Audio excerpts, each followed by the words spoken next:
Une société sans religion est-elle souhaitable? La religion a une fonction sociale et pratique. Le culte religieux est déjà une amorce de la culture. Le but de la religion est de renforcer l'homme, de le discipliner. Les croyances religieuses servent de prétexte à des rites qui permettent à l'individu de se sentir appartenir à une communauté.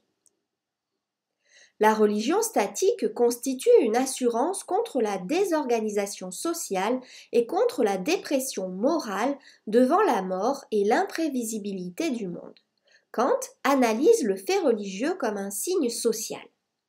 Toutes les sociétés ont une religion, elle apparaît comme l'expression d'un besoin naturel, une aspiration à l'absolu, un besoin de sens.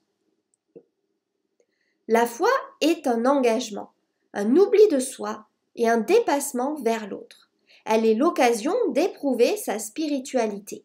Au contraire, les pratiques superstitieuses tentent d'enchaîner Dieu par des rites et cela en fonction d'un intérêt pratique et égoïste.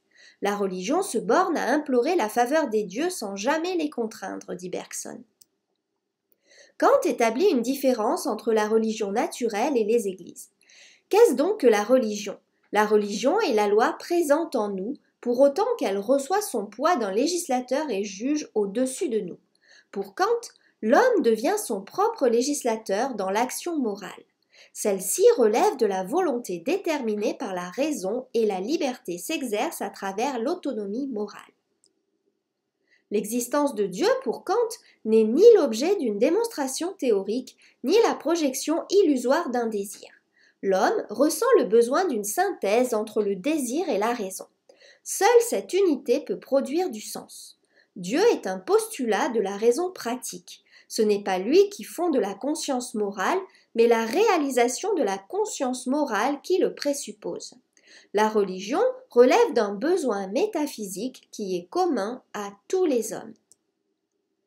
Pour Freud, Dieu est un père consolateur qui maintient l'homme dans l'infantilisme et l'empêche de devenir adulte. Dans la société, en tant qu'institution, l'Église est basée sur la répression des instincts.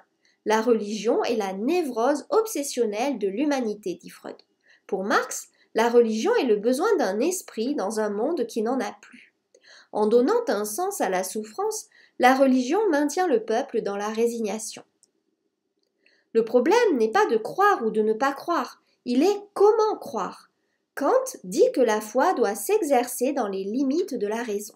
Le combat acharné contre la foi religieuse se fait au nom d'une autre foi aussi dogmatique. Il s'agit de respecter le domaine public et l'aspiration religieuse.